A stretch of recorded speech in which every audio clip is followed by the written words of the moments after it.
Goal setting can be super exciting, but it actually takes a little bit more than just dreaming and wishing for your dreams to come true.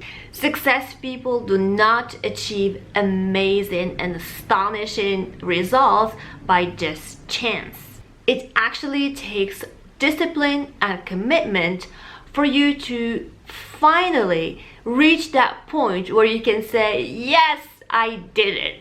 So in this video, I'm going to help you formulate a habit and make it sustainable, because I hear so many of you guys say, well, I want to work out, but I don't have time, or I want to quit smoking, but I can't. These are just excuses, you guys. So make sure to stay tuned for the video and get those tips so you start applying them straight away. Alright, so the first tip is to be as specific as possible when it comes to setting goals. I remember a few years back, I used to have this goal of mine, which is to get fit and energetic, and it's been on my goals list for many years.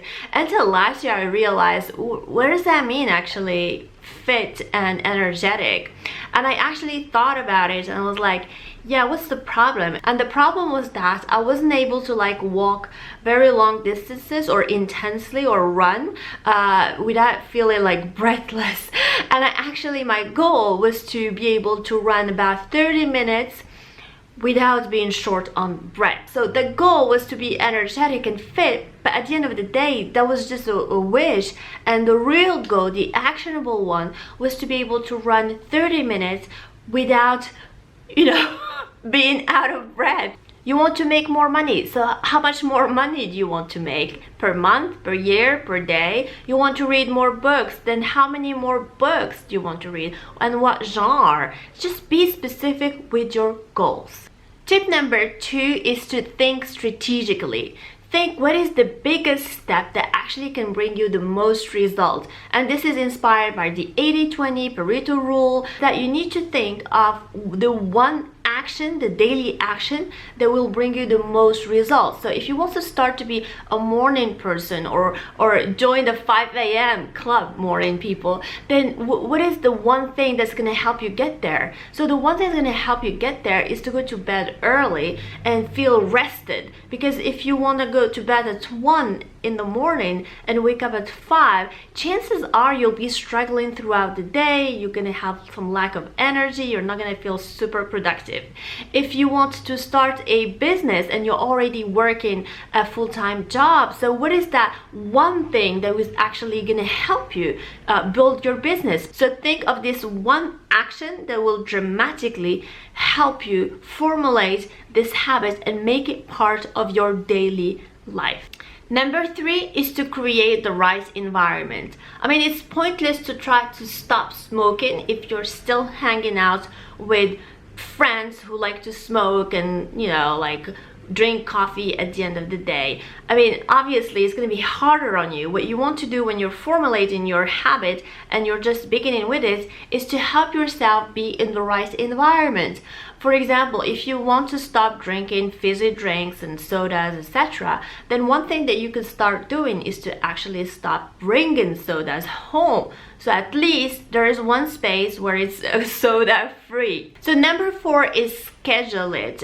If it's a new thing that it's not part of your calendar, so you might want to schedule it, because if it's not on your calendar, it's not gonna happen. So for me, in terms of workout, I made sure that I'm actually scheduling it, blocking like 2 hours every other day to go work out. And I know it's been really hard because first thing in the morning, that's when clients call me, that's when I get emails, that's when I should be responsive. But I was like, no, if I'm not gonna do it in the morning, I'm never gonna do it any other time. Sorry clients, if I don't answer, that means I'm doing my workout. And I understand that some habits may not be schedulable, you do not put stop smoking on your calendar, but you can actually send yourself reminders or some nice messages that help you throughout the day to remind yourself that you should stay focused on the right thing. My last point is to associate this new habit with something else that you already do naturally. So for example, you want to read more books. So one thing that you could actually be doing is before you go to bed, because you go to bed obviously, so you associate going to bed with reading. So when you go to bed, you read 5 pages. So that's a new habit that you create. So for me, in terms of workouts, and I was like, oh, I don't have time and this and that, I associated dropping my kids off to school with going to my workouts. So I would drop them off and they'll go run or do just a workout session. So remember, less is more. I don't want you to overwhelm yourself with a million new habits. Start with one habit at a time.